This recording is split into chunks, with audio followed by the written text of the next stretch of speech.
किया है बहुत साल, और प्रभु जी कभी भी मंगल आरती मिस नहीं करते हैं।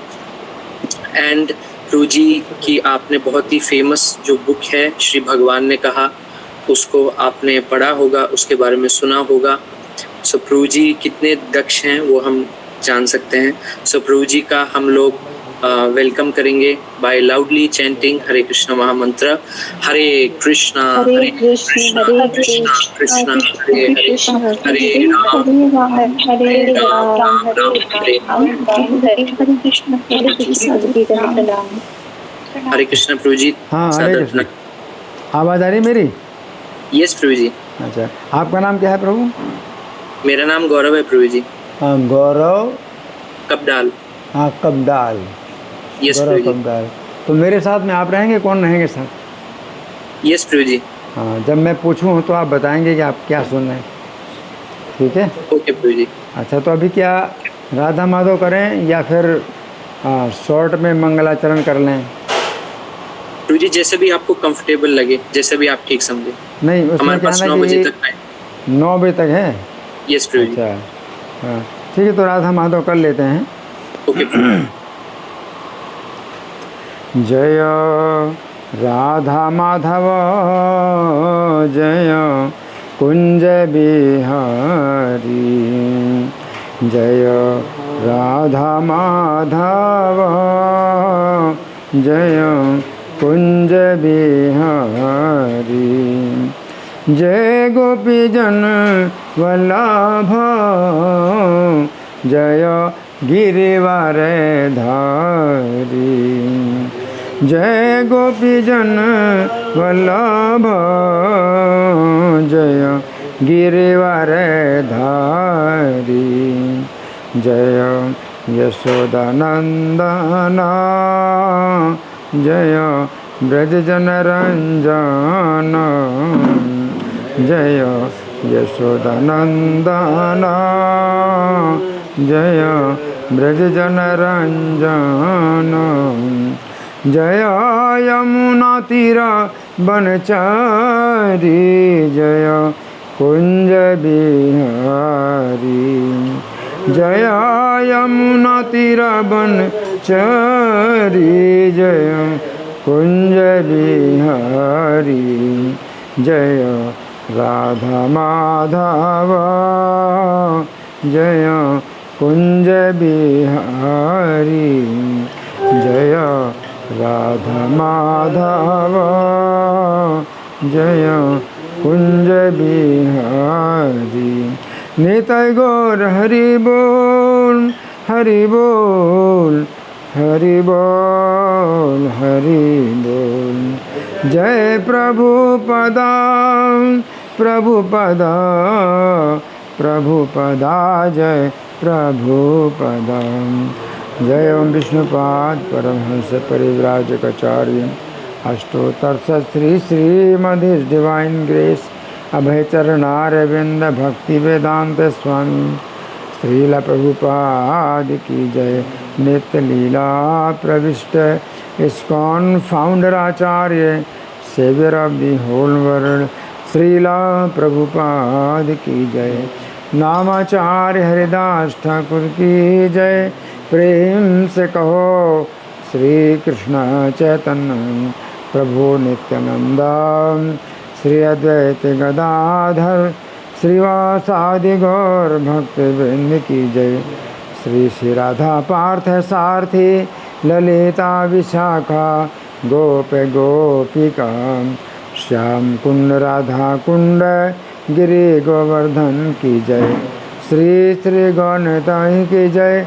श्री श्री सीताराम लक्ष्मण हनुमान की जय। समवेत भक्त वृंद की जय। अनंत कोटि वैष्णव वृंद की जय। इस्कॉन वर्तमानाचार्य वृंद की जय। गौर प्रेमानंदे all glories to assembled devotees, all glories to assembled devotees, all glories to assembled devotees, all glories to Shri guru and Gauranga.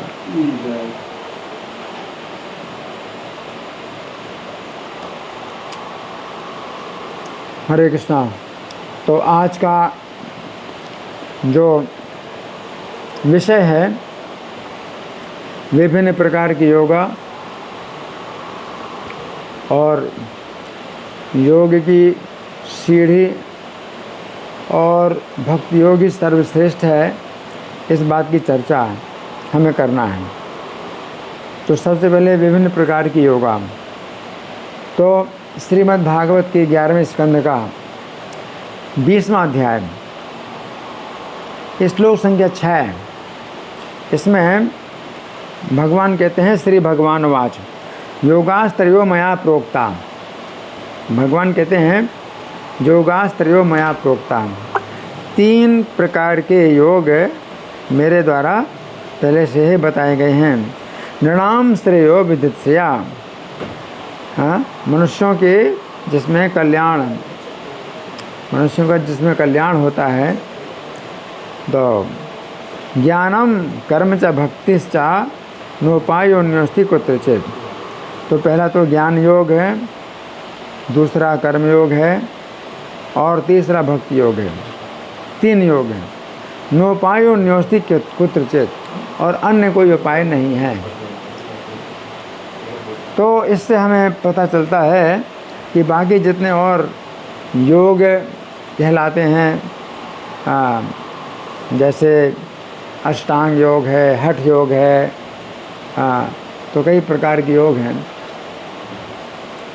तो वो सब जो है गौण है, मुख्य रूप से 3 ही योग हैं। और जितने प्रकार के योग हैं वो सब वो इन तीनों के अंतर्गत ही समझना चाहिए।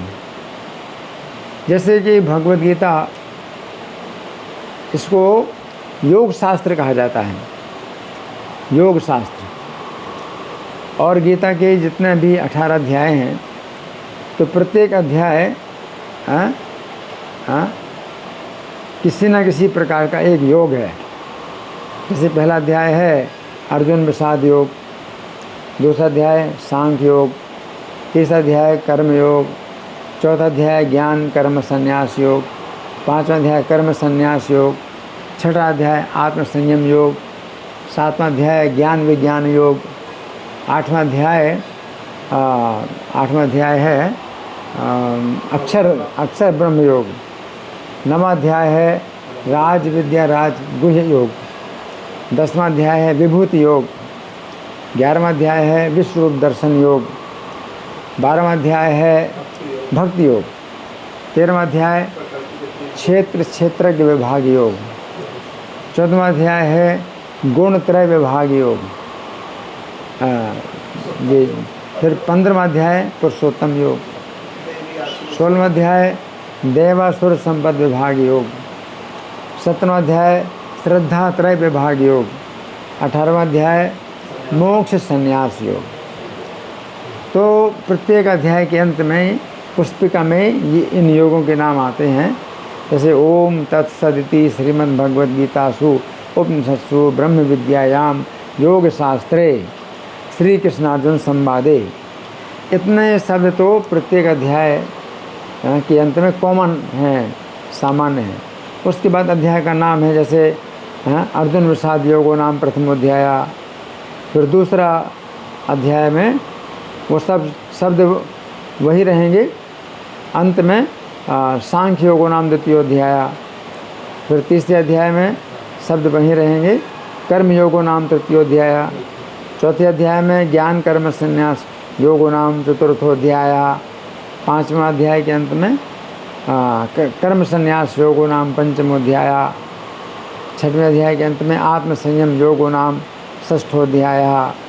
7वां अध्याय है ज्ञान विज्ञान योगो नाम सप्तमोध्याय। 8वां अध्याय अक्षर ब्रह्म योगो नाम अष्टमोध्याय। 9वां अध्याय तो राज विद्या राजगुह्य योगो नाम नवमोध्याय। 10वां अध्याय विभूति योगो नाम 10वां। 11वां अध्याय विश्वरूप दर्शन योगो नाम 11वां। 12वां अध्याय है भक्ति योगो नाम 12वां। 13वां अध्याय क्षेत्र विभाग योगो नाम 13वां। 14वां अध्याय है गुणत्रय विभाग योगो नाम 14वां। 15वां अध्याय तो पुरुषोत्तम योगो नाम पंचदशोध्याय। 16वां अध्याय देवासुर संबंध विभाग योगो नाम षोडशोध्याय। 17वां अध्याय श्रद्धात्रय विभाग योगो नाम सप्तदशोध्याय। 18वां अध्याय मोक्ष संन्यास योगो नाम अष्टादशोध्याय। तो इस तरह से गीता को योग शास्त्र कहा जाता है, जिसमें प्रत्येक अध्याय वह अपने आप में एक योग है। हाँ, तो इस तरह से तो बहुत से योग हैं, लेकिन अगर देखा जाए तो कोई भी योग है, हाँ, इन 3 श्रेणियों के अंदर आता है। या तो ज्ञान योग है, या कर्म योग है, या भक्ति योग है ना। अगर बहुत गहराई से देखा जाए तो चूँकि ये 18 के 18 अध्याय श्री कृष्ण के मुख से निकले, श्री कृष्ण ने स्वयं अपने मुख से बोले हैं। जैसे पहला अध्याय अर्जुन विषाद योग, तो इसमें भगवान ने तो कोई उपदेश नहीं दिया, फिर भी भगवान ने बोला अर्जुन को। भगवान ने कहा उवाच पार्थ पश्यतान समवेतान कुरुनिति। हाँ, तो ये सब जो है भगवान के हैं पहले अध्याय में। तो पहला अध्याय भी क्या है? अर्जुन विषाद योग। और योग का अर्थ अगर आप जाना मतलब बहुत गहराई से जाने तो योग का मतलब होता है क्या? जैसे 2 और 2 का योग होता है 4। तो योग का मतलब जोड़ना है ना। 3 और 1 का योग हुआ 4। हाँ, 5 और 10 का योग हुआ 15। तो योग का मतलब जोड़ है ना। तो इस तरह से अगर देखा जाए तो कोई भी योग है, अगर हमें भगवान से जोड़ता है तब तो योग है, और नहीं तो कोई अर्थ नहीं है। योग का कोई अर्थ नहीं है। लेकिन जो भक्ति योग है वो जो है भगवान से प्रत्यक्ष जोड़ता है। भक्ति योग भगवान से प्रत्यक्ष जोड़ता है। और चूँकि भगवान कृष्ण के मुख से 18वां अध्याय निकले हैं, पहला अध्याय भी हालांकि अर्जुन ने बोला है, लेकिन तो भी भगवान के मुख से उसमें भी भगवान के शब्द हैं।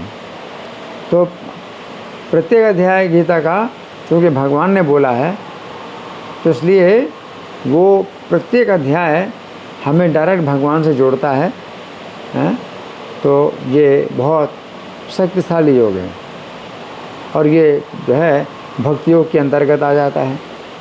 इसलिए प्रभुपाद कभी कभी यही कहते हैं कि योग का मतलब ही है भक्ति योग, क्योंकि भक्ति से जिस प्रकार हम भगवान से जुड़ते हैं, हाँ, उस प्रकार से हम और दूसरे उपायों से नहीं जुड़ पाते। जो दूसरे प्रकार के योग हैं तो भगवान की दिशा में आपको ले जाते हैं, लेकिन आप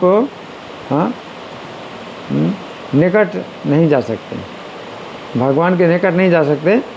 लेकिन भगवान की दिशा में वो ले जाते हैं। लेकिन भक्ति योग जो है क्या है कि भगवान के निकट ले जाती है हमको। तो अगर 18 गीता के अध्याय हैं, अगर गहराई से माना जाए तो प्रत्येक अध्याय भक्ति योग है, क्योंकि भगवान स्वयं अपने मुख से बोल रहे हैं। प्रत्येक अध्याय भगवान के मुख से निकल रहा है, तो फिर वो क्या होता है? भगवान से हमें डायरेक्ट जोड़ता है, तो वो योग है। लेकिन अगर दूसरी दृष्टि से देखा जाए तो ये कहा जाता है कि गीता के पहले 6 अध्याय कर्मयोग है, और दूसरे 6 अध्याय भक्ति योग है, और तीसरे 6 अध्याय ज्ञान योग है। इस तरह से कहा जा सकता है ना। लेकिन प्रत्येक अध्याय में जो है जो निष्कर्ष है वो भगवान की भक्ति का ही है, प्रत्येक अध्याय में, है ना। तो इसलिए बहुत गहराई से देखा जाए तो गीता का प्रत्येक अध्याय भगवान का जो है भक्ति योग है, भगवान से जो प्रत्यक्ष हमें जोड़ता है ना। ऐसा भी कहा जाता है कि जैसे माचिस की तिल्ली होती है, माचिस की तिल्ली सींक क्या बोलते हैं आप, तो उसको जो है रगड़ते हैं तो आग पैदा होती है। तो माचिस की जितनी भी तिल्लियां हैं या सींकें हैं, तो उनमें कोई भी सेक लो तो वही आग पैदा करती है। उसी प्रकार से गीता के 18 अध्याय में से कोई भी अध्याय ले लो तो हमें कृष्ण के साथ वो जोड़ता है। तो ये जो है इस तरह से भी बताया जाता है। हाँ। तो भागवतम का जो है जो 11वें स्कंध का अध्याय 20 श्लोक संख्या 6, इसमें भगवान उद्धव जी से जो कह रहे हैं तो उसको भी हमें समझना चाहिए। उद्धव जी से बताते हैं भगवान 3 ही प्रकार के योग हैं। हाँ, बताइए गौरव, 3 प्रकार के योग भगवान ने उद्धव जी को बताए, कौन कौन से हैं जी? प्रभु जी, ज्ञान हाँ। योग, कर्म योग और भक्ति योग। हाँ, तो यही है ना। तो पूर्ण पुरुषोत्तम भगवान ने कहा, हे उद्धव, चूँकि मेरी इच्छा है कि व्यक्ति पूर्णता प्राप्त करे, अतः मैंने उत्थान के 3 योग प्रस्तुत किए हैं, ज्ञान योग, कर्म योग और भक्ति योग। इन तीनों के अतिरिक्त ऊपर उठने का अन्य कोई साधन नहीं है। न उपायः अन्यः अस्ति कुत्रचित, और कहीं अन्य उपाय नहीं है ना। तो तात्पर्य में बताया गया है कि अंततो गत्वा दार्शनिक चिंतन का मतलब ज्ञान योग, यहाँ दार्शनिक चिंतन का, और पवित्र नियमित कर्म का मतलब है कर्मयोग, और भक्तिमय सेवा, ये क्या हुआ? भक्ति योग। तो ज्ञान योग का मतलब है दार्शनिक चिंतन, और कर्मयोग का मतलब पवित्र नियमित कर्म, और भक्ति योग का मतलब है भक्तिमय सेवा। का एक ही लक्ष्य कृष्ण भावनामृत है।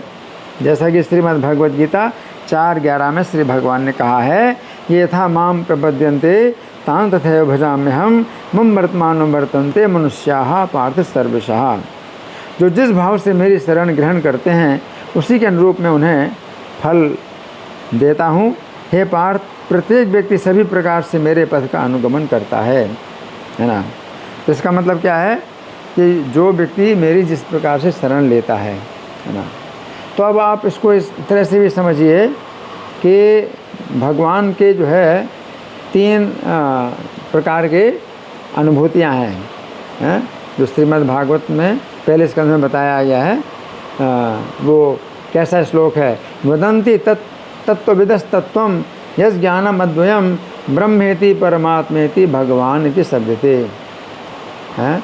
तो ब्रह्म शब्द से भगवान को पुकारा जाता है, परमात्मा शब्द से भगवान को पुकारा जाता है, और भगवान शब्द से भी पुकारा जाता है।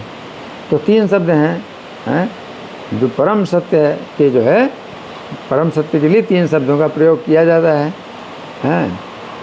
परंतु उसमें क्या है कि परम सत्य का साक्षात्कार जब आप भगवान के रूप में करते हैं तो वो ज़्यादा निकट का साक्षात्कार है। ब्रह्म के रूप में करते हैं तो वो थोड़ा सा दूरी रहती है, और परमात्मा के रूप में करते हैं तो और कम दूरी होती है, और भगवान के रूप में करते हैं तो और भी कम, बहुत निकट है। ये साक्षात्कार है। अब अगर ऐसे देखा जाए तो ब्रह्म ज्ञान, ब्रह्म जो परम सत्य का जो पहला जो साक्षात्कार है ब्रह्म, तो ये ब्रह्म ज्ञान जो है ये ज्ञान योग है। ज्ञान योग में व्यक्ति जो है ब्रह्म का चिंतन करता है, जो कि निराकार ब्रह्म है, भगवान के शरीर से निकला हुआ निर्विशेष तेज है ना। तो ये जो है ब्रह्म ज्ञान है ना। तो ब्रह्म ज्ञान को ज्ञान योग कहते हैं। इसमें भगवान से जो है मतलब दूरी रहती है कुछ। फिर और निकट जाते हैं हम भगवान के, तो परमात्मा का साक्षात्कार होता है। तो परमात्मा का साक्षात्कार है तो कर्मयोग आप कह सकते हैं, परमात्मा का साक्षात्कार। क्योंकि कर्मयोग में व्यक्ति अपने कर्म के द्वारा भगवान की पूजा करता है। तो गीता में भगवान कहते हैं ये न सर्वमिदं ततं स्वकर्मणात्म अभ्यर्च्य सिद्धिं विन्दति मानवः यतः प्रवृत्तिर्भूतानां येन सर्वमिदं ततं। तो जिन परमात्मा के द्वारा प्राणियों में प्रवृत्ति होती है कर्म करने की, तो वो परमात्मा का साक्षात्कार है इसमें।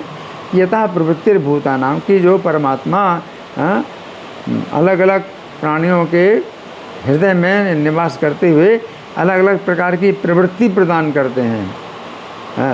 और ये न सर्वमिदं ततम्, और जो परमात्मा हर जगह व्याप्त हैं, यानी परमात्मा के साक्षात्कार में ब्रह्म ज्ञान भी शामिल है कि हर जगह व्याप्त हैं। लेकिन परमात्मा जो है हृदय में जो है विशेष रूप से विराजमान है, तो वो परमात्मा का साक्षात्कार कहलाता है, जो ब्रह्म साक्षात्कार से विशेष है। ब्रह्म साक्षात्कार का मतलब है कि जब कोई व्यक्ति जो है हर स्थान में जो है वो उपस्थित देखता है कि एक निराकार ब्रह्म जो है हर जगह उपस्थित है।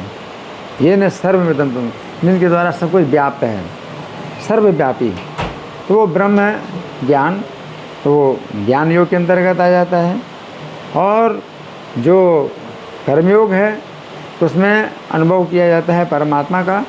तो सर्वव्यापी ब्रह्म से भी विशेषता परमात्मा की है, और वो क्या है कि सबके हृदय में वो निवास करके प्रवृत्ति उत्पन्न करते हैं, कर्म करने की प्रेरणा उत्पन्न करते हैं, है ना।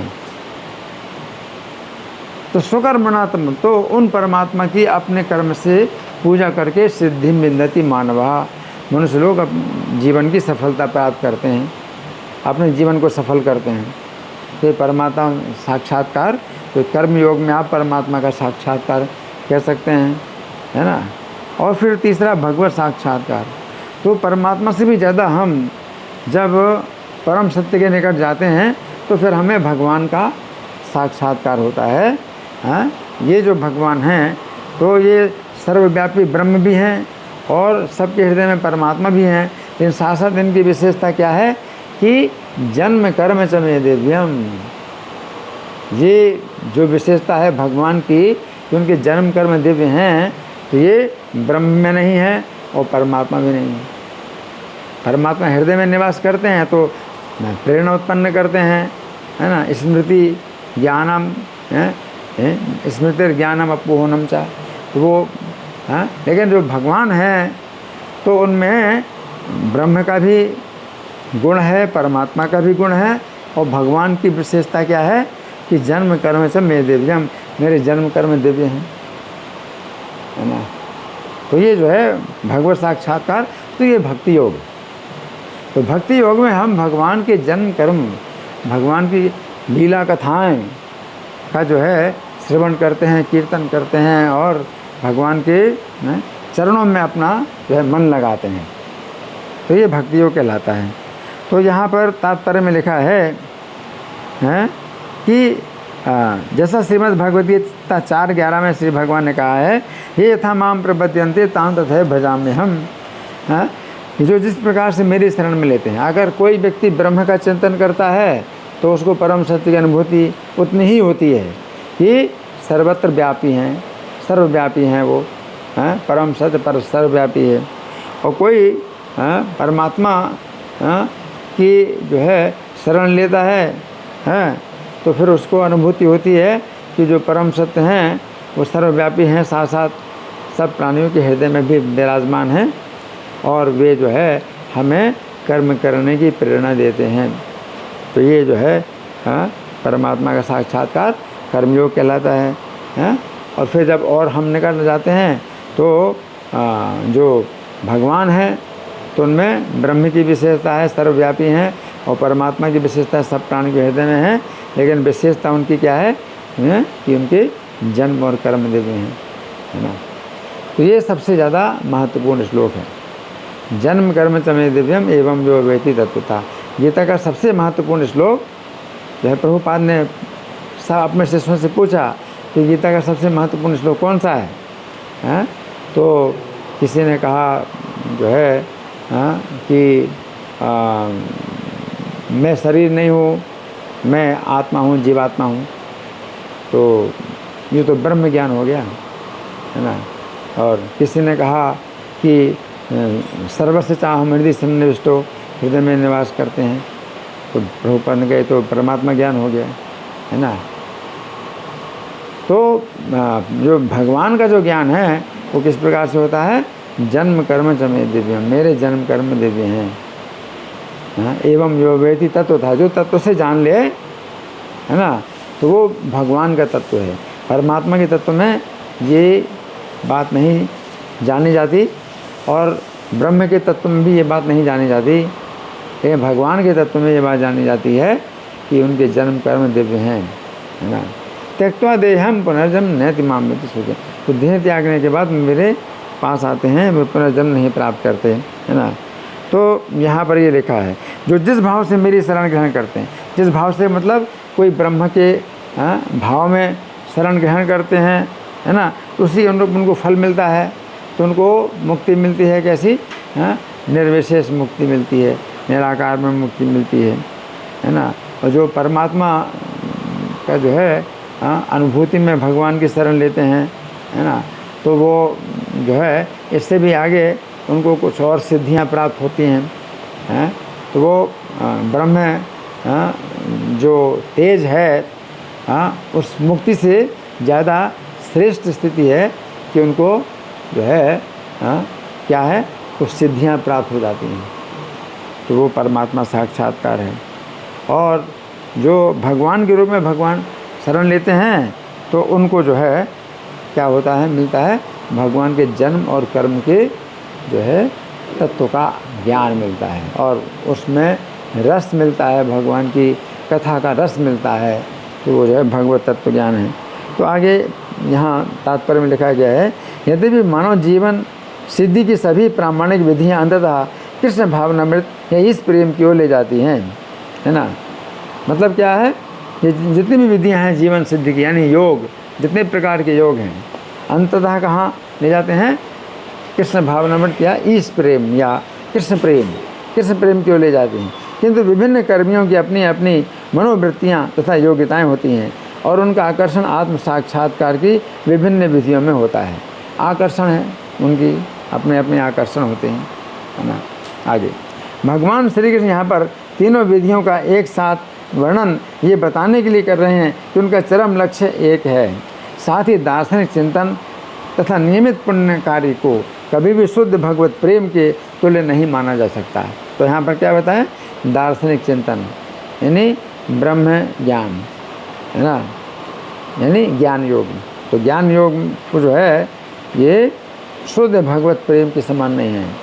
और जो कर्मयोग है, तो कर्मयोग में परमात्मा का जो है विचार किया जाता है, परमात्मा का चिंतन किया जाता है ना, तो वो भी शुद्ध भगवत प्रेम नहीं है। इसमें कहा है नियमित पुण्य कार्य। ये जो कर्मयोग है उसको क्या कहा है, नियमित पुण्य कार्य।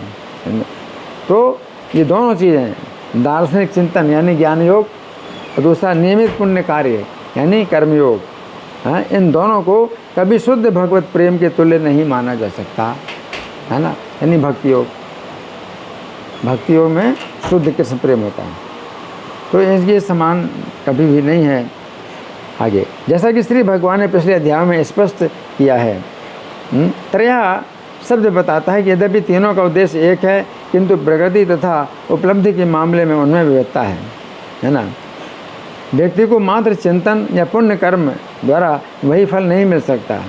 मात्र चिंतन का मतलब ज्ञान योग है, और पुण्य कर्म का मतलब है कर्मयोग, है ना। तो ज्ञान योग के द्वारा और कर्मयोग के द्वारा, यानी मात्र चिंतन के द्वारा यानी ज्ञान योग के द्वारा, या पुण्य कर्म के द्वारा यानी कर्मयोग के द्वारा वही फल नहीं मिल सकता जो पूर्णतया श्री भगवान की कृपा तथा मैत्री पर निर्भर रहते हुए उनकी प्रत्यक्ष शरण ग्रहण करने पर मिलता है। ये यानी भक्ति योग में आपको जो फल प्राप्त होता है वो ज्ञान योग यानी दार्शनिक चिंतन में नहीं फल प्राप्त होगा, और परमात्मा की जो उपलब्धि है यानी कर्मयोग, तो उससे भी नहीं प्राप्त होता है, जो कि क्या है, भगवान की शुद्ध भक्ति। तो मनुष्य को मात्र चिंतन या पुण्य कर्म द्वारा वही फल नहीं मिल सकता जो पूर्णतया श्री भगवान की कृपा और मैत्री पर निर्भर रहते हुए उनकी प्रत्यक्ष शरण ग्रहण करने पर मिलता है। तो प्रत्यक्ष शरण ग्रहण करना, जो ब्रह्म का हम चिंतन करते हैं वो प्रत्यक्ष शरण नहीं कहलाती, और जो परमात्मा का चिंतन करते हैं तो वो भी प्रत्यक्ष शरण नहीं कहलाती। लेकिन जो भगवान के चरण कमलों का चिंतन करते हैं, उनके जन्म और कर्मों को दिव्य मानते हुए, तो वो जो है भगवान की कृपा और मैत्री ये कहलाती है ना। आगे कर्म शब्द यहाँ पर श्री भगवान को अर्पित कर्म का सूचक है, जैसा कि श्रीमद् भगवद गीता 3:9 में वर्णन हुआ है। अब कर्मयोग में क्या है, एक श्लोक ये गीता के 3 अध्याय का 9वां श्लोक है, यज्ञ अर्थात कर्मणोन्यत्र लोकोयम कर्म बंधनः तदर्थम कर्म कौन्ते मुक्त संगः समाचरे, है ना। क्या श्री विष्णु के लिए यज्ञ के रूप में कर्म करना चाहिए, अन्यथा कर्म के द्वारा इस भौतिक जगत में बंधन उत्पन्न होता है। अतः हे कुंती पुत्र, उनकी प्रसन्नता के लिए अपने नियत कर्म करो, इस तरह तुम सदैव अनासक्त तथा बंधन से मुक्त रहोगे, है ना। तो ये क्या है, कर्मयोग है। आगे ज्ञान योग में व्यक्ति श्री भगवान के चमकीले तेज में लीन होकर निर्विशेष मोक्ष की खोज करता है ना। तो जो ज्ञान योगी होते हैं तो वो क्या चाहते हैं कि हमको चमकीले तेज में हमें विलीन होना है, भगवान के चमकीले तेज में विलीन होना है, तो निर्विशेष मुक्ति हमें प्राप्त करना है। आगे किंतु भक्तगण ऐसे मोक्ष को नारकीय मानते हैं। ऐसा मोक्ष कैसा है भक्तों के लिए, नरक के समान है ना। क्योंकि भक्ति का जो रस प्राप्त हो जाता है वो परमात्मा ज्ञान में नहीं मिलेगा, यानी कर्मयोग में नहीं मिलेगा।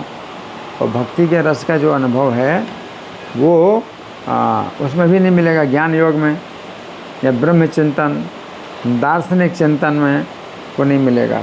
यहाँ प्रभुपाद लिख रहे हैं, प्रभुपाद नहीं, प्रभुपाद के शिष्यों का तात्पर्य है, तो प्रभुपाद के शिष्य लिख रहे हैं।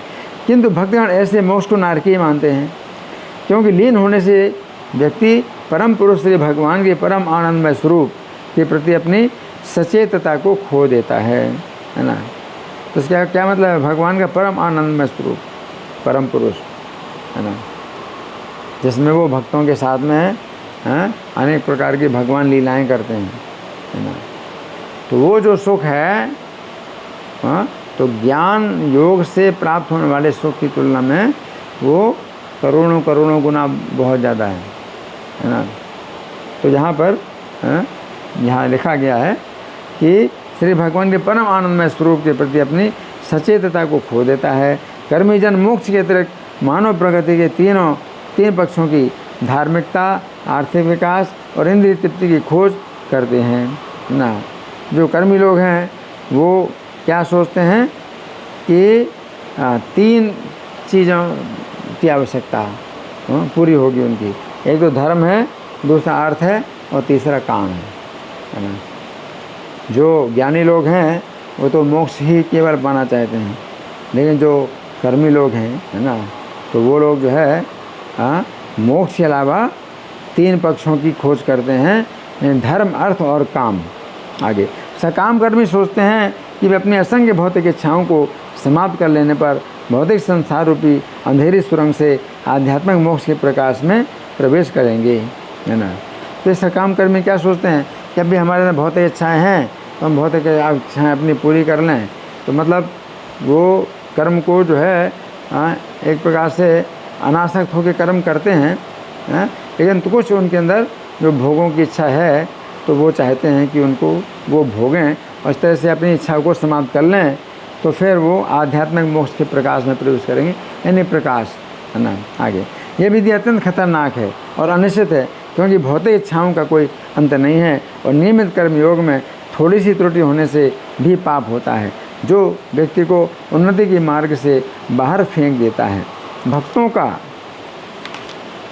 सीधा लक्ष्य भगवत प्रेम होता है, अतएव श्री भगवान को सर्वाधिक प्रिय लगने वाले होते हैं, है ना। तो भक्ति योग में क्या है कि भगवान का जो है उन्होंने लक्ष्य माना है कि सीधा भगवत प्रेम, कृष्ण प्रेम प्राप्त करना है। तो ये श्री भगवान को सर्वाधिक प्रिय लगने वाले होते हैं। जो भी हो, वैदिक उन्नति के तीनों विभाग भगवान श्री कृष्ण की दया पर पूर्णतया निर्भर रहते हैं। कोई भी व्यक्ति श्री भगवान के आशीर्वाद के बिना इन मार्गों पर प्रगति नहीं कर सकता। अन्य वैदिक विधियाँ यथा तपस्या, दान इत्यादि पर यहाँ पर वर्णित 3 मुख्य विभागों में ही सम्मिलित हैं। तो जितने भी अब जैसे आप योग का नाम दे सकते, क्या, तप योग हैं, दान को भी आप बोलते दान योग, है ना। इस प्रकार से बहुत से शब्दों में योग लगाया जा सकता है ना। जैसे कि जो अष्टांग योग है, 8 अंग हैं योग के, है ना, तो उसमें क्या है, यम नियम, तो इनमें भी योग लगाया जा सकता है कि यम योग, नियम योग, है ना, यम नियम, आसन, आसन योग, है ना, प्रत्याहार योग, यम नियम आसन, प्राणायाम, प्राणायाम योग, प्रत्याहार योग। तो ऐसे योगों का नाम जो है बहुत से शब्दों में दिया जा सकता है ना। लेकिन जो भक्ति योग है उसकी तुलना कहीं नहीं होती है। तो यहाँ पर ये लिखा है कि श्री कृष्ण की दया पर पूर्णतः निर्भर रहते हैं। कोई भी व्यक्ति श्री भगवान के आशीर्वाद के बिना इन मार्गों पर प्रगति नहीं कर सकता। अन्य वैदिक विधियाँ यथा तपस्या, दान इत्यादि यहाँ पर वर्णित 3 मुख्य विभागों में ही सम्मिलित हैं, है ना। 3 से अलावा और मुख्य विभाग कोई नहीं है। फिर श्लोक संख्या 7 में कहा गया, निर्विण्णा नाम ज्ञान योगो न्यासी नाम है कर्मसु तेसु निर्विण्ण चित्ता नाम कर्मयोगस्तु कामिनाम, है ना। तो भगवान क्या कहते हैं कि ज्ञान योग जो है उनके लिए उपयुक्त है, जो कि भौतिक संसार में निराश हो गए हैं, भोगों से निराश हो गए हैं, और न्यासी नाम, और वो जो है त्याग देते हैं, भोगों का त्याग कर देते हैं, है ना। तो ऐसे लोगों के लिए जो है क्या है, हाँ, तो ऐसे लोगों के लिए ज्ञान योग है। जो निराश हैं, भोगों से निराश हैं और भोगों का त्याग कर चुके हैं, तो ऐसे लोगों के लिए ज्ञान योग है। और तेसु अनिर्विण्ण चित्ता नाम कर्मयोगस्तु कामी नाम, परंतु जो कामी है, भोगों की कामना करते हैं और उनका जो चित्त है वो पूरी तरह से निराश नहीं हुआ है, उनके लिए कर्मयोग बताया गया है ना। तो यहाँ तात्पर्य में लिखा है, इस श्लोक में श्री भगवान उन विभिन्न मनोवृत्तियों को बतलाते हैं जिनसे प्रभावित होकर व्यक्ति सिद्धि की विभिन्न विधियाँ अपनाते हैं। समाज, मैत्री तथा प्रेम के सामान्य भौतिक जीवन में जो कुंठित या निराश रहते हैं और जो यह समझते हैं कि स्वर्ग जाने से अधिक भौतिक कष्ट मिलते हैं, स्वर्ग जाने से अधिक भौतिक कष्ट मिलते हैं, वे सीधे ज्ञान मार्ग को अपनाते हैं। तो जो कर्मी लोग होते हैं वो स्वर्ग पाना चाहते हैं, ये जो ज्ञानी लोग होते हैं वो क्या मानते हैं कि स्वर्ग जाने से और ज़्यादा भौतिक कष्ट मिलेंगे, है ना। तो वो ज्ञानी हो आगे, तो सीधे ज्ञान मार्ग को अपनाते। वे प्रामाणिक दार्शनिक विवेक से भव बंधन को लांघ जाते हैं। जो लोग इतने पर भी भौतिक समाज, मैत्री तथा प्रेम का भोग करने के इच्छुक रहते हैं और जो लोग अपने संबंधियों सहित स्वर्ग जाने की संभावना से उत्तेजित रहते हैं, वे कठिन दार्शनिक प्रगति के मार्ग को सीधे ग्रहण नहीं कर सकते, क्योंकि इसमें महान तपस्या की आवश्यकता होती है ना। तो ये क्या है कि स्वर्ग चाहते हैं और स्वर्ग को जो है ज़्यादा श्रेष्ठ मानते हैं ये। आगे, ऐसे व्यक्तियों को पारिवारिक जीवन में बने रहने और अपने कर्म का फल परमेश्वर को अर्पित करने की सलाह दी जाती है। इस तरह ये भी पूर्ण बन सकते हैं और धीरे धीरे भौतिक जीवन से विरक्त होना सीख जाते हैं। तो ये ज्ञान योग, कर्म योग का वर्णन हुआ 7वें श्लोक में। अब 8वें श्लोक में जो है भक्ति योग का वर्णन। यदृच्छया मत कथा दो जात श्रद्धस्तु यह अपमान न निर्विण्णो नातिशक्तो भक्ति योगो से सिद्धिदहा। क्या है कि यदृच्छया, अगर सौभाग्य से मत कथा आदि में, मेरी कथाओं में जात श्रद्धा, तो उनके श्रद्धा उत्पन्न हो गई, अगर उत्पन्न हो गई श्रद्धा, तो न निर्विण्णो न अतिशक्तो, तो वो ना तो ज़्यादा निराश हैं और ना ज़्यादा आसक्त हैं भोगों में, ना तो ज़्यादा निराश हैं और ना ज़्यादा आसक्त हैं, है ना। तो उनके लिए भक्ति योगों से सिद्धिदा, ऐसे व्यक्ति के लिए भक्ति योग सिद्धि प्रदान करने वाला है ना। तात्पर्य में लिखा, यदि किसी तरह से किसी को श्री भगवान के शुद्ध भक्तों की संगति प्राप्त हो जाती है और वो इनसे भगवान श्री कृष्ण का दिव्य संदेश सुनता है, तो वो श्री भगवान का भक्त बनने का शुभ अवसर पा जाता है।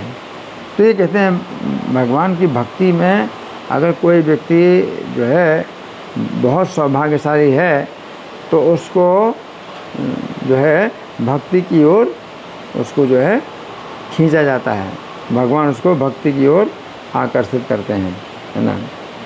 आगे जैसा कि पिछले श्लोक में बताया गया है, जो लोग भौतिक जीवन से ऊब जाते हैं वे निर्विशेषवादी दार्शनिक चिंतन करने लगते हैं और व्यक्तिगत अस्तित्व के प्रत्येक चिन्ह का परित्याग करने का कठोरता से प्रयास करने लगते हैं।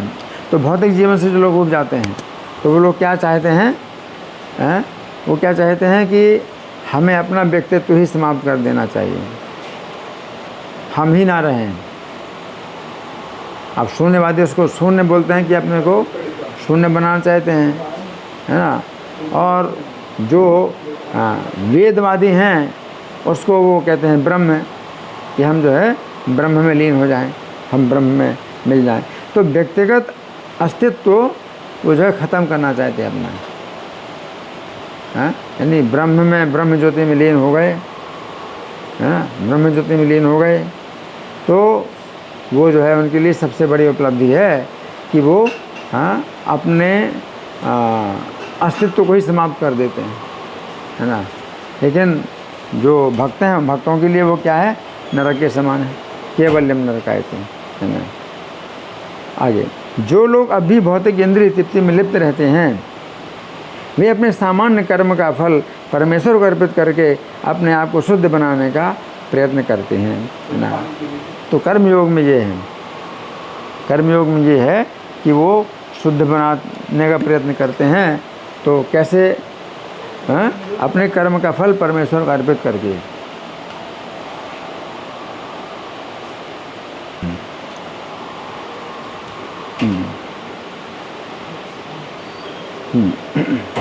किंतु दूसरी ओर शुद्ध भक्ति का उत्तम विद्यार्थी न तो भौतिक जीवन से पूरी तरह उबा रहता है न आसक्त रहता है। वो सामान्य भौतिक जीवन को और अधिक काल तक नहीं बिताना चाहता क्योंकि असली सुख प्रदान नहीं कर सकता है। तो क्या शुद्ध भक्ति का, शुद्ध भक्ति में क्या है कि वो जो है क्या चाहता है, भगवान से जुड़ना चाहता है। जो व्यक्ति भौतिक आसक्ति और भौतिक आसक्ति के प्रति निर्विशेष प्रतिक्रिया इन दोनों छोरों से बचता है और जो किसी न किसी तरह से शुद्ध भक्तों की संगति पा लेता है और उनके संदेश को श्रद्धापूर्वक सुनता है, वो भगवत धाम जाने के लिए उत्तम योग्य है, उत्तम उसको वो जो है वो अधिकारी है, उत्तम अधिकारी है, जैसा कि श्री भगवान ने यहाँ पर बताया है। तो ये सब बातें हैं जो कि हमें समझना है। 9वां श्लोक जो है भगवान क्या कहते हैं, तावत कर्माणि कुर्वीते न निर्विद्यते यावता, कि तब तक कर्म करना चाहिए जब तक कि उनसे निराशा ना हो जाए, भोगों से निराशा ना हो जाए। जब तक भोगों से निराशा ना हो जाए तब तक कर्म करना चाहिए। मत कथा श्रवणादो वा श्रद्धा या बन जाएते, और तब तक कर्म करना चाहिए कि जब तक मेरी कथा श्रवण आदि में श्रद्धा उत्पन्न ना हो जाए। तो यहाँ पर तात्पर्य में लिखा है, जब तक व्यक्ति शुद्ध भक्तों की संगति द्वारा भगवान श्री कृष्ण में दृढ़ श्रद्धा उत्पन्न ना कर ले और इस तरह पूरे समय श्री भगवान की भक्तिमय सेवा में लगा ना रहे, तब तक उसे सामान्य वैदिक सिद्धांतों तथा कर्तव्यों की अनदेखी नहीं करनी चाहिए। स्वयं श्री भगवान ने कहा है, श्रुति स्मृति ममे वाग्ये यस्ते उल्लंघ्य वर्तते आज्ञाच्छेदी मम द्वेषी मद्भक्तोपि न वैष्णवः, कि श्रुति स्मृति ग्रंथों को मेरे ही आदेश मानने चाहिए और जो इन संहिताओं का उल्लंघन करता है वो मेरी इच्छा का उल्लंघन करता समझा जाता है और इस तरह वो मेरा विरोध करता है। यद्यपि ऐसा व्यक्ति अपने आप को मेरा भक्त बतलाता है किंतु वास्तव में वो वैष्णव नहीं होता है ना। तो इसका मतलब क्या है कि स्मृति ग्रंथ हैं तो उनमें भगवान के आदेश बताए गए हैं, है ना, और उनके अनुसार व्यक्ति को कार्य करना चाहिए जब तक कि भगवान की कथा में उसकी रुचि ना पैदा हो जाए या आसक्ति, श्रद्धा उत्पन्न ना हो जाए, आसक्ति उत्पन्न ना हो जाए, तब तक करना चाहिए। आगे श्री भगवान यहाँ पर कहते हैं कि जब तक कोई व्यक्ति कीर्तन तथा श्रवण विधि में दृढ़ श्रद्धा उत्पन्न नहीं कर लेता तब तक उसे वैदिक साहित्य के सामान्य आदेशों का पालन करना चाहिए। ऐसे अनेक लक्षण हैं जिनसे व्यक्ति श्री भगवान के उच्च भक्त को पहचान सकता है। श्रीमद् भागवत के प्रथम स्कंद 1-2-7 में कहा गया है, वासुदेवे भगवती भक्ति योग प्रयोजिता जन्यत्यासु वैराग्यम ज्ञानम चेत अहेतुकम, है ना। इसका क्या मतलब है कि भगवान के चरणों में जो भक्ति योग का प्रयोग करता है, या भगवान की कथा के सुनने में, या भगवान की कथा सुनाने में, ये जो भक्ति योग का प्रयोग है अगर कोई करता है तो बड़ी जल्दी वैराग्य उत्पन्न होता है और अहेतुकी ज्ञान उत्पन्न होता है ना। जो व्यक्ति सचमुच ही उच्च भक्ति में लगा होता है वो तुरंत ही कृष्ण भावनामृत का स्पष्ट ज्ञान और भौतिक कार्यों से विरक्ति, इन दोनों को ही उत्पन्न कर लेता है। जिस पद को प्राप्त नहीं हुआ रहता उसे या तो वैदिक साहित्य के सामान्य आदेशों का पालन करना चाहिए या फिर पूर्ण पुरुषोत्तम भगवान का शत्रु बनने का खतरा मोल लेना चाहिए, है ना। तो ये क्या है, फिर 2 प्रकार के लोग हैं। अगर भगवान की भक्ति में अगर रुचि नहीं पैदा हुई तो एक तो फिर तरीका ये है कि जो शास्त्रों के आदेश उनका पालन करो और अपने कर्म को छोड़ना नहीं, अपने वर्ण के अनुसार, जिसका जो वर्ण है उसके अनुसार जिसके जो कर्म हैं उन कर्मों में वो लगा रहे। और नहीं तो फिर क्या है, भगवान का शत्रु बनने का खतरा। तो भगवान के शत्रु मतलब विकर्मी। तो जो विकर्मी होते हैं तो वे भगवान को नहीं मानते और उनकी जो है केवल भोगों में रुचि होती है कि वह केवल भोगना है और कोई ईश्वर नहीं है, ना ईश्वर के कोई नियम है, आपको जैसा अच्छा लगे वैसा करो, भोगो, है ना। तो इस प्रकार से अगर जो है कोई करता है तो वो भगवान का शत्रु बन जाता है, भगवान का शत्रु बन जाता है। और वो नास्तिक, उसको कहेंगे नास्तिक या विकर्मी जो भी है उसको कहा जाता है ना।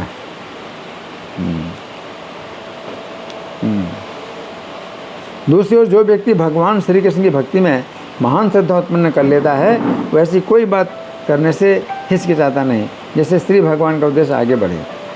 जैसा कि भागवतम के 11वें स्कंद 11:5-41 में कहा गया है, देवर्षि भूताप्त नाम पितृनाम किं करो नायम ऋणी च राजन सर्वात्मना यह शरणम शरण्यम भूतो मुकुंदम परिहृत्य करतम।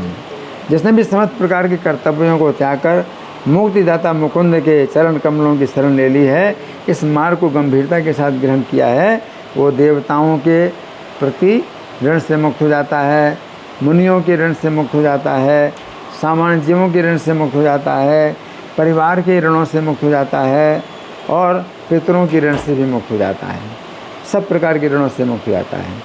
और इस संबंध में श्री जीव गोस्वामी इंगित करते हैं कि जब कोई व्यक्ति पूरी तरह से भगवान श्री कृष्ण की शरण में जाता है तो वो श्री भगवान के इस वचन का आश्रय लेता है कि वे शरणागत के अन्य सारे जिम्मेदारियों और ऋणों को समाप्त कर देंगे। इस तरह श्री भगवान की रक्षा के वचन पर ध्यान रखते हुए वो निडर बन जाता है। किंतु जो लोग भौतिक रूप में आ सकते हैं ये पूर्ण पुरुषोत्तम भगवान की पूर्ण शरणागति के विचार से डरे रहते हैं। इस तरह वे श्री भगवान के प्रति अपने वैमनस्य को प्रकट करते हैं, है ना। तो यहाँ पर जो है ये बताया जा रहा है कि जिनके अंदर भौतिक आसक्तियाँ हैं, भोगों के प्रति आसक्तियाँ हैं, तो भगवान की पूर्ण शरणागति के विचार से उनको तो डर लगता है भाई हमारी फिर भोगों की प्रति आसक्ति खत्म हो जाएगी। तो उनके अंदर भोगों के प्रति आसक्ति है और वो इस आसक्ति को छोड़ना भी नहीं चाहते, है ना। तो इसलिए भी जो है उसमें क्या रहते हैं कि उनको भय रहता है ना। किंतु जो लोग भौतिक रूप से आसक्त हैं वे पूर्ण पुरुषोत्तम भगवान की पूर्ण शरणागति के विचार से डरे रहते हैं। कि हमें पूर्ण शरणागति अगर हो जाएगी तो हमारी भोगों की इच्छा खत्म हो जाएगी, तो बहुत नुकसान है। वो सोचते हैं हम अपनी भोगों की इच्छा बनाए रखें, है ना। तो यहाँ पर हमने कुछ चर्चा की आप लोगों के साथ में कि कर्मयोग और ज्ञान योग और भक्ति योग, है ना। तो इनमें हमने कुछ आप लोगों को समझाया तो भक्ति योग क्या है? भगवान के साथ में सीधे संबंध होता है इसके द्वारा, है ना। भक्तिया माम अभिजानाति यावान निश्चास्मि तत्वतः, है। जो भक्ति के द्वारा व्यक्ति जो है तत्व से भगवान को जान लेता है और वे कौन हैं और कैसे हैं भगवान को जान लेता है भक्ति योग के द्वारा। और ये जो भक्ति है आपको भगवान का जो तत्व ज्ञान है वो करा देती है। फिर भगवान की लीला में भी आपका जो स्थान है वो आपको जो है पता चल जाता है ना। तो भक्ति योग एक ऐसी विधि है जिसके द्वारा भगवान के साथ में सीधे जुड़ते हैं, है ना। तो भगवान के धाम में ये भक्ति का प्रवेश है और दूसरे उपायों का प्रवेश नहीं है। जो भगवान की शुद्ध भक्त हो जाते हैं और उनके अंदर ना तो मुक्ति की इच्छा होती है और ना स्वर्ग की इच्छा होती है, ना भोगों की इच्छा होती है, और ना उनके अंदर सिद्धि की इच्छा होती है ना। तो वे लोग जो है भगवान के साथ उनका फिर गहरा संबंध होता है और भगवान की लीला में वो प्रवेश कर जाते हैं। तो उनको कहा जाता है नित्य लीला प्रविष्ट हैं। तो हमारे प्रभुपाद जी जो है चूँकि भक्ति योगी थी तो उनके बारे में क्या कहा जाता है? नित्य लीला प्रविष्ट। वे भगवान की नित्य लीला में प्रवेश कर गए। अब भगवान की नित्य लीला में प्रवेश कर गए तो आप ये नहीं कह सकते कि भाई अब वो निराकार हो गए। नहीं, निराकार नहीं, भगवान की नित्य लीला में प्रवेश कर गए तो भगवान की नित्य लीला में उनका अगर भगवान के सखा के रूप में अगर स्वरूप है तो वो सखा का स्वरूप प्राप्त हो गया उनको। या किसी का जो है भगवान की लीला में मंजरी स्वरूप है तो वो मंजरी का रूप प्राप्त करते हैं। तो इस तरह से भगवान की लीला में वो जो है एक विशेष स्थान प्रत्येक जीव का है और वो भक्ति के द्वारा ही जाना जाता है। जो कर्मयोग के विधि से, ज्ञान योग के विधि से भगवान की लीला में कोई प्रवेश नहीं कर सकता और ना वो भगवान के साथ में उसका जो भगवान की लीला में उसका जो भगवान के साथ संबंध है वो नहीं जान सकता, है ना। तो इसलिए हमने चर्चा की कि जो भक्ति योग है ये क्या है? सुप्रीम, सर्वश्रेष्ठ। ज्ञान योग और कर्म योग हैं तो ये आपको भगवान के निकट ले जाते हैं, भगवान की दिशा में ले जाते हैं। लेकिन जो भक्ति योग है जिस प्रकार से आपको शुद्ध करती है उस प्रकार से ज्ञान योग और कर्म योग आपको शुद्ध नहीं करता। ठीक है? हाँ गौरव? यस प्रभु जी। हाँ, तो अब हम जो है चर्चा करेंगे, प्रश्नोत्तर करेंगे। ठीक है? यस प्रभु जी। जी। सो जो भी डिवोटीज जिनका कोई प्रश्न है तो वो हैंड रेस कर सकते हैं। हम 1 बाय 1 प्रभु जी से प्रश्न पूछ सकते हैं। जिनका भी प्रश्न है वो कृपया करके हैंड रेस कर सकते हैं।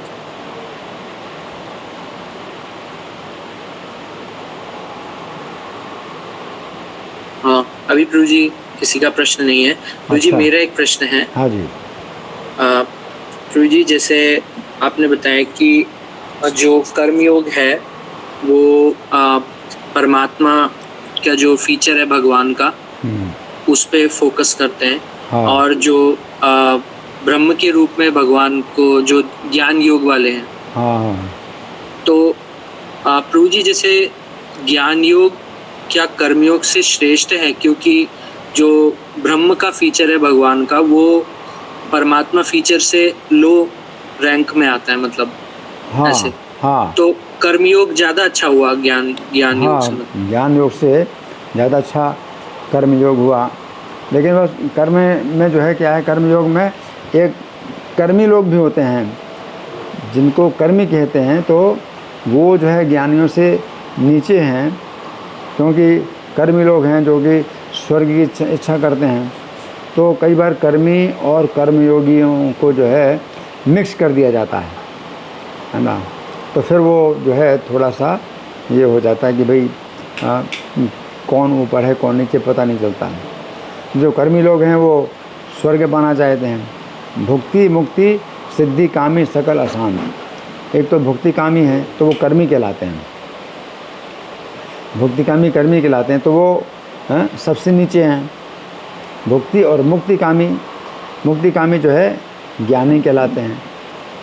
तो वो ज्ञानी हैं, वो मुक्ति माना चाहते हैं, तो उनसे ज़्यादा ऊपर तो ज्ञानी हैं। भुक्ति मुक्ति सिद्धि कामी, और जो सिद्धि कामी जो सिद्धियां प्राप्त करना चाहते हैं तो उनको जो है योगी कहा जाता है, योगी सिद्धि। तो अब वो जो योगी है तो इसमें कर्मयोगी, हम कभी कर्मयोगी इनको बोल देते हैं कि जो परमात्मा की सिद्धि पाना चाहते हैं, और कभी हम कर्मियों को भी कर्मयोगी बोल देते हैं। तो इस तरह से फिर थोड़ा सा विषय जो है वो हो जाता है, मिक्स हो जाता है। लेकिन अगर इस तरह से देखें आप, भुक्ति मुक्ति सिद्धि कामी सकल शांत, तो 3 प्रकार के जो लोग हैं अशांत हैं, है ना। कर्मी हैं, हाँ, भुक्ति कामी, और ज्ञानी हैं मुक्ति कामी, और जो योगी हैं वो सिद्धि कामी ना। तो ये सब अशांत हैं। कृष्ण भक्त निष्काम अतएव शांत। जो कृष्ण का भक्त है वो निष्काम होता है, इसलिए वो शांत होता है। तो इस तरह से हमें समझना होगा कि 3 प्रकार के लोग अशांत रहते हैं। अब कर्मयोगी कभी कर्मी को हम बोल दें तो फिर वो जो है विषय थोड़ा सा वो हो जाता है। ठीक है प्रभु, थैंक यू सो मच। जी तो प्रभु जी यहाँ तो किसी का कोई प्रश्न नहीं। ठीक है, तो मैं प्रश्न करता हूँ, कोई बात नहीं, हमारे पास समय तो ऐसा नहीं है कि मैं ऐसे छोड़ दूँगा, ऐसे नहीं छोड़ूंगा आपको।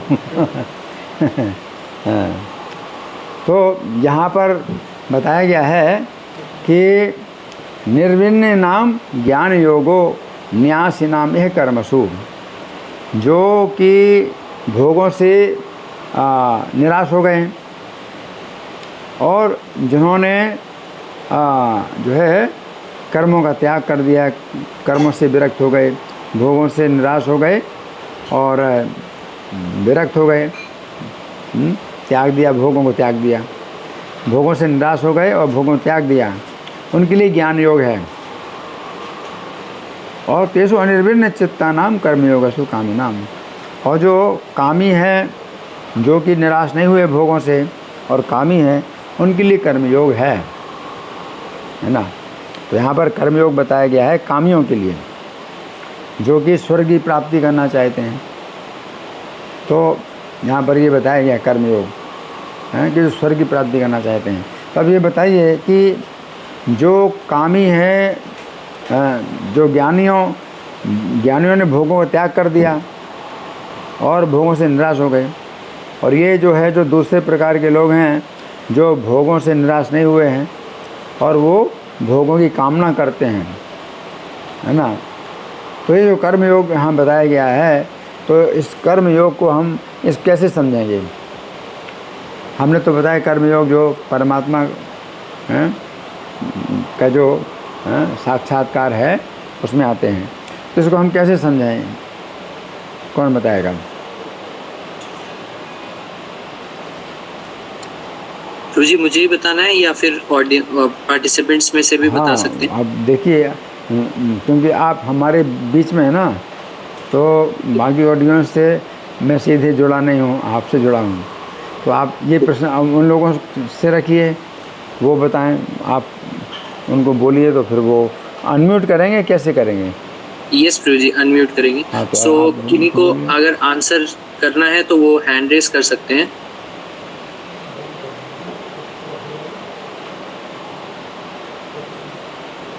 ओके, सो प्रभु जी मैं इसका आंसर जितना मेरी समझ में आया, हाँ, प्रभु जैसा आपने बताया कि जो ज्ञान योग वाले, ओके, सो एक हैंड रेस हुआ है। सो भाग्यश्री माता जी, आप अनम्यूट करके आंसर कर सकते हैं।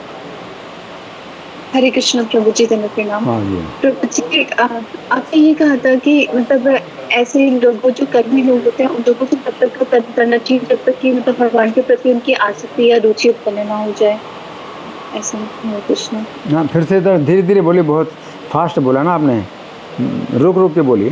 प्रभु, कर्मयोगी वाले जो होते हैं ना उनको तब तक कर्म करना चाहिए जब तक कि वो भगवान के प्रति उनकी आसक्ति या रुचि उत्पन्न न हो जाए। हाँ, तो वो जो है, लेकिन यहाँ पर जो बताया गया कर्मयोग उनके लिए है जो भोगों से निराश नहीं हुए हैं और भोगों की कामना करते हैं। तो अब ये कर्मयोग जो यहाँ पर जो बताया गया है, तो इसको हम कैसे समझें? कर्मयोग तो हमने बताया कि भाई वो परमात्मा की प्राप्ति करना चाहते हैं, जो कि वो परमात्मा को अपने कर्म का फल अर्पित करते हैं, वो कर्मयोगी हैं। तो यहाँ पर कर्मयोगी इनको बताया गया है जो कि भोगों में जो निराश नहीं हुए हैं और भोगों की कामना करते हैं, तो वो कर्मयोगी हैं। तो इसको कैसे समझें? हाँ, गौरव आप बताइए। सो प्रभु जी, जैसे हम भगवत गीता में देखते हैं कि जो कर्मयोगी हैं, क्योंकि वो अभी उनकी आसक्ति मतलब उसमें है, जो हमारे भौतिक संसार के कर्म है वो भोगना चाहते हैं, तो उनके लिए एक प्रभु जी रास्ता है भगवान के से जुड़ने का। रास्ता ये है कि वो जो भी कर्म करते हैं उसके फल भगवान को अर्पित कर सकते हैं। तो उस प्रकार से प्रसाद ग्रहण करके वो भगवान के जो उनका संबंध है वो धीरे धीरे कृष्ण भावनामृत की ओर आगे बढ़ सकते हैं। हाँ, वो है कर्मयोग। तो हमने अभी तो ज्ञान योग, कर्मयोग, भक्ति योग, इन 3 योगों की चर्चा की है ना। लेकिन ये एक प्यार है जिसमें हमने बंगाली प्यार में कुछ बातें बताई हैं, तो उसमें कुछ और भी शब्द है। वो क्या शब्द है जो कि ज्ञान योग, कर्मयोग, भक्ति योग के अलावा भी वो किसके लिए शब्द, एक शब्द और आया है, वो कौन बताएगा? वो बंगाली प्यार है जिसमें 3 प्रकार के लोग बताए हैं।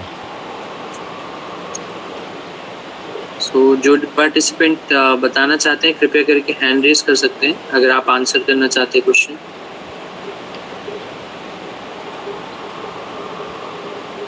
तेजस्विनी माता जी लिख रहे हैं सिद्धि कामी।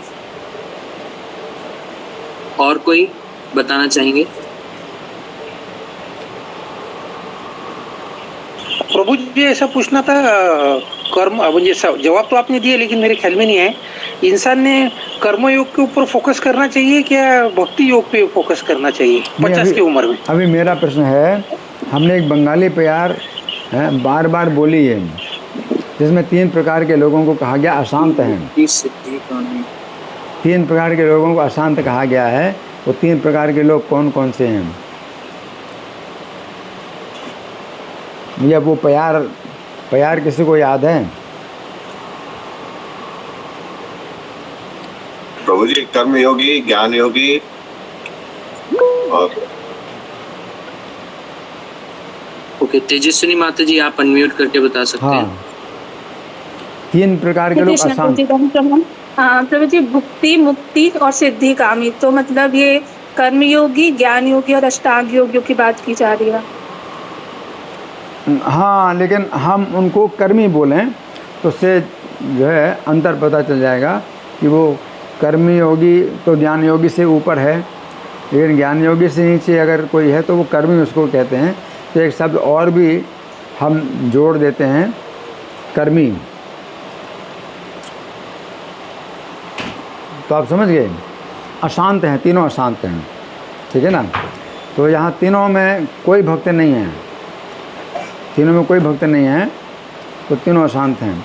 भुक्ति, मुक्ति, सिद्धि, कामी, सकल अशांत। तो जो भुक्ति कामी हैं वो क्या है? उनके लिए क्या शब्द बताया हमने? कर्मी। कर्मी। उनको हम जो है कर्मयोगी ना बोल करके हम क्या बोलते हैं? कर्मी है वो। तो जो भुक्ति कामी है वो कर्मी है, और जो मुक्ति कामी हैं उनके लिए क्या शब्द है?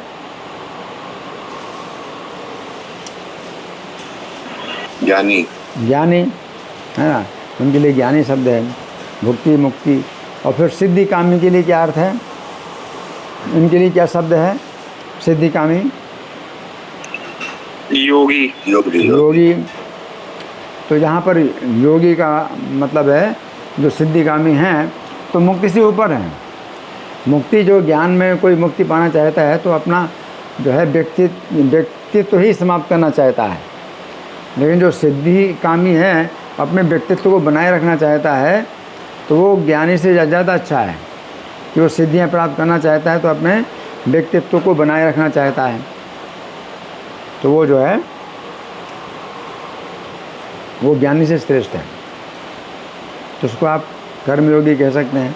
लेकिन तीनों अशांत हैं। कामी, क्योंकि तीनों कामी हैं, तीनों कामी हैं।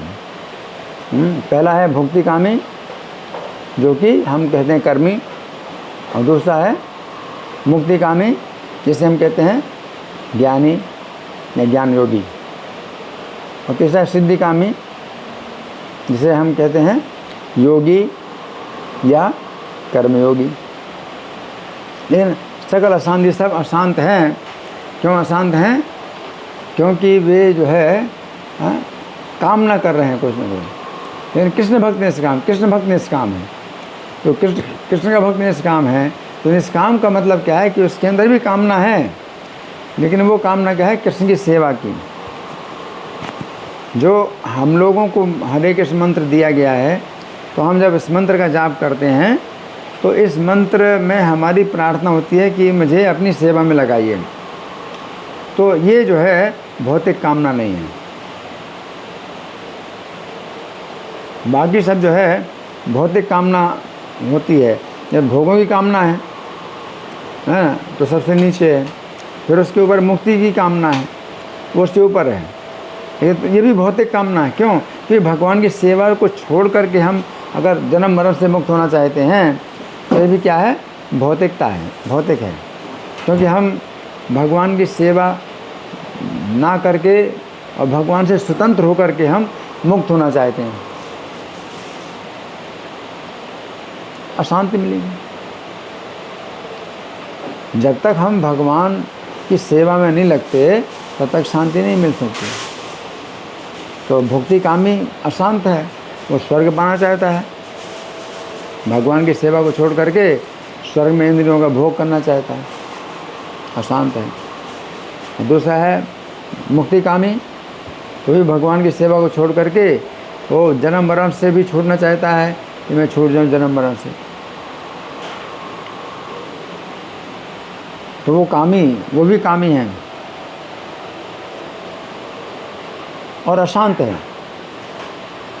और सिद्धि कामी, सिद्धि कामी क्या चाहता है? हाँ गौरव। सिद्धि कामी जैसे प्रभु जी को हम अष्ट सिद्धि की बात करते हैं, हाँ। तो भिन्न भिन्न प्रकार की सिद्धियां वो पाना चाहता है। हाँ, तो वो ज्ञानी से श्रेष्ठ है। फिर भी ज्ञानी से श्रेष्ठ, हमने बताया कि वो जो है ज्ञानी से फिर भी श्रेष्ठ है। हालांकि है तो कामी, वो भी कामी है। वो सिद्धि कामी, कामी तो है, ये मुक्ति कामी से श्रेष्ठ है। इसको हम कैसे समझेंगे? कौन बताएगा?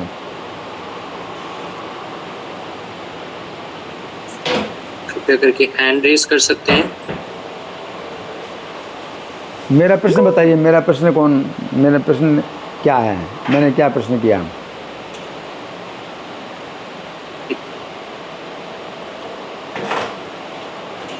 तेजस्विनी माता जी, आपने हैंड रेस किया है।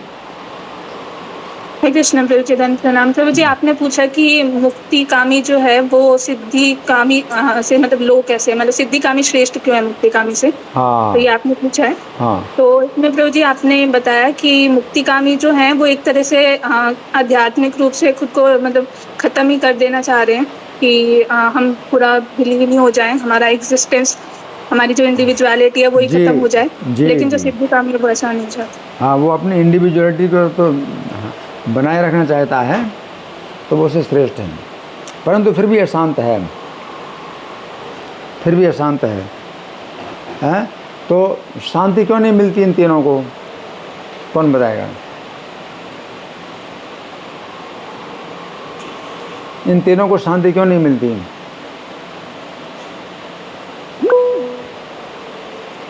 बताइए। तेजस्विनी माता जी, आपने हैंड रेज किया। हाँ जी क्योंकि ये भगवान की सेवा से अलग कुछ काम ना कर रहे हैं जी, अपने लिए। बहुत अच्छा। तो जीवे स्वरूप होए कृष्ण नित्य दास, जीव स्वरूप है कृष्ण का नित्य दास। तो जब तक आप अपने स्वरूप में नहीं आप आते हैं तब तक आपको शांति नहीं मिलती।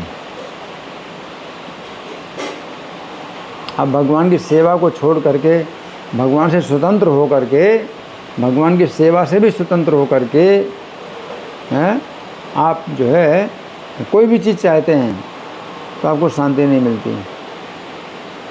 और कृष्ण भक्त निष्काम, और कृष्ण भक्त निष्काम है, उसके अंदर वो कामनाएं नहीं है। तो कामना तो फिर भी है, हम फिर भी उसको निष्काम बोलते हैं। तो उसकी क्या कामना होती है जिसको हम कहते हैं निष्काम? कौन बताएगा?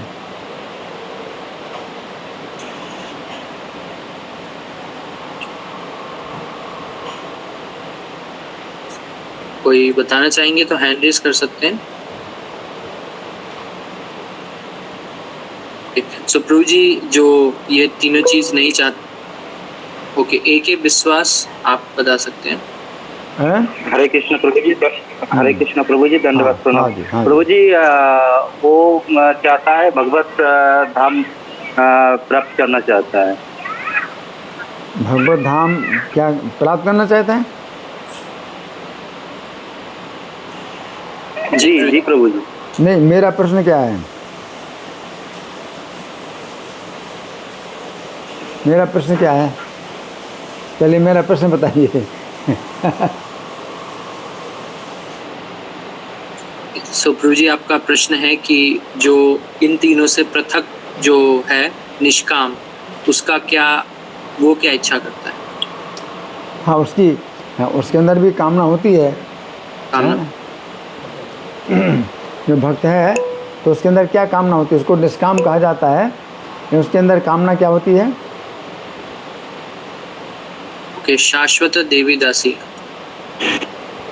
हरे कृष्णा प्रभु जी, हाँ, धन्यवाद। हाँ जी, हाँ तो जी। प्रभु जी, जो निष्काम भक्त होता है उसके अंदर डिजायर भगवान को सर्व करने की होती है, विदाउट एनी कि उसे किसी भी तरीके का कोई लाभ मिले। हाँ, इस अपना स्वरूप है। तो जो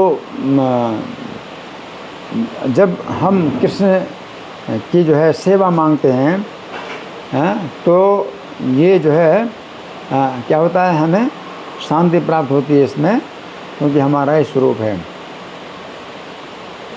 और जब तक हम अपने स्वरूप में नहीं आ जाते हैं तब तक हमको शांति नहीं प्राप्त होती है ना। तो ये जो तीन योग हैं, ज्ञान योग, कर्म योग और भक्ति योग, है ना। तो इसमें एकमात्र सर्वश्रेष्ठ कौन सा है, बताइए?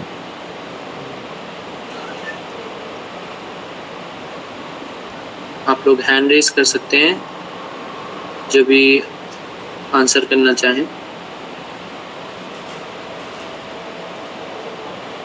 भक्ति योग प्रभु जी। हाँ, भक्ति योग सबसे श्रेष्ठ है। इसको क्यों श्रेष्ठ कहते हैं?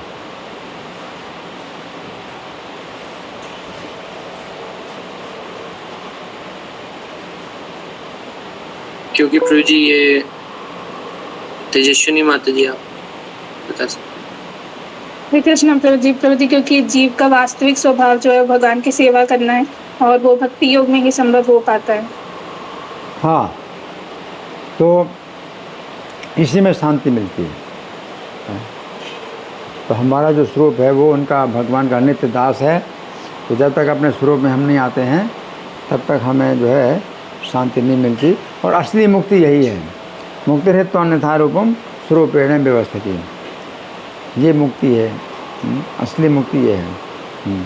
ठीक है, तो अभी हमारे पास दो मिनट है क्या? 2-3 मिनट है नहीं? यस प्रभु जी। हाँ, तो 2-3 मिनट में कोई प्रश्न है किसी का, या मैं और प्रश्न करूँ?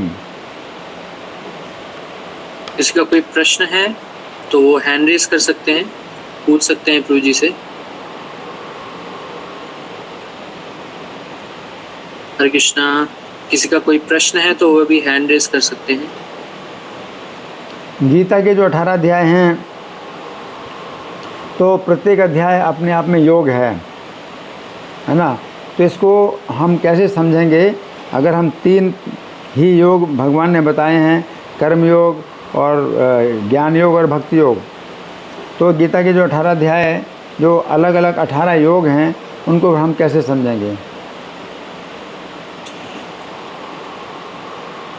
जो आंसर करना चाहें कृपया करके हैंड रेज कर सकते हैं। ओके, भाग्यश्री माता जी आप बोल सकते हैं। हरे कृष्ण प्रभु जी, धन्यवाद। प्रभु जी जो फर्स्ट से 6 चैप्टर से वो ज्ञान जो आवाज़ साफ नहीं आ रही। हाँ, फर्स्ट 6 चैप्टर क्या है? आवाज़ साफ नहीं है। हाँ बोलिए माता। ज्ञान योग बोल रहे हैं प्रभु जी। सबसे पहले 6 अध्याय ज्ञान योग है। यही बोल रहे हैं माता जी, आप ज्ञान योग बोल रहे हैं? यस प्रभु जी। अच्छा, तो पहले कर्म। हाँ, क्या है पहले 6 अध्याय?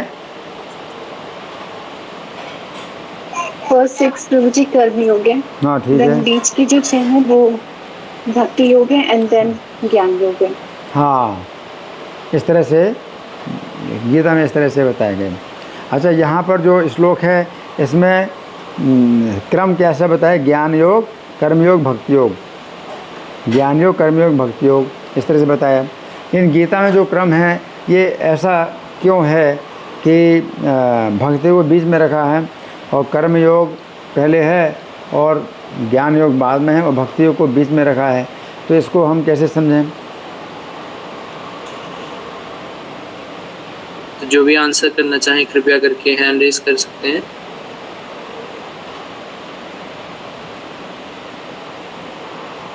प्रभु जी, क्योंकि ये गुह्य है, जैसे भगवान गुह्य बताते हैं 9th चैप्टर में, तो इसलिए बीच में रखते हैं कर्म और ज्ञान के। हाँ, यहाँ ये उत्तर है। एक उत्तर ये है कि सुरक्षा के लिए जो है भक्ति को बीच में रखा है। कर्म योग इधर इस साइड में और ज्ञान योग साइड में, और भक्तियों को सुरक्षा के लिए बीच में रखा है। और दूसरा उत्तर ये भी है कि कर्म योग और ज्ञान योग ये जो है मतलब एक साइड में कर्म योग, दूसरी साइड में जो है ज्ञान योग है, और बीच में जो भक्ति योग है तो वो जो है उसको हमने ऊपर रखा हुआ है। ऐसे भी होता है कि कोई जैसे राजा होता है तो राजा के बाईं तरफ एक मंत्री है, वो नीचे होता है, दाईं तरफ मंत्री नीचे होता है और राजा बीच में होता है। इसी प्रकार से भक्ति योग सर्वश्रेष्ठ है तो वो ऊंचाई में है, और जो है नीचे कर्मयोग भक्ति के नीचे इस साइड में है, और भक्ति से नीचे ज्ञान योग दूसरी साइड में है। इस तरह से कहा जाता है। या कभी कहा जाता है सैंडविच की तरह। सैंडविच जानते हैं ना? यस प्रभु जी। हाँ, तो सैंडविच में क्या होता है कि ऊपर की जो ब्रेड है और नीचे की ब्रेड है, और बीच में होता है उसका क्या होता है? वो चीज़ जो स्वादिष्ट, सबसे स्वादिष्ट होता है बीच में, और ऊपर की ब्रेड और नीचे की ब्रेड है वो उसकी सुरक्षा के लिए होता है ना। हाँ, बीच में जो भी हो, मसाला है या ना चीज़ जो भी हो, बीच में रखा जाता है। इस तरह से या पुस्तक जैसे होती है, तो पुस्तक का जो है हार्ड बाउंड किताब होती है, तो ऊपर का जो पृष्ठ है वो मतलब एक गत्ता होता है, और पीछे के नीचे का गत्ता होता है, वो बीच में पुस्तक होती है। तो जो पुस्तक की सुरक्षा के लिए एक कवर ऊपर है गत्ते का और एक कवर नीचे गत्ते का। उसी प्रकार भक्ति की सुरक्षा के लिए जो है कर्मयोग एक गत्ता है ऊपर का, और ज्ञान योग है वो नीचे का एक गत्ता है, और बीच में भक्ति योग है। ठीक है? यस प्रभु जी। ठीक है, हो गया आज का? यस प्रभु जी। ठीक है, हरे कृष्ण। तो हम सभी प्रभु जी का धन्यवाद करेंगे by loudly chanting Hare Krishna Hare Krishna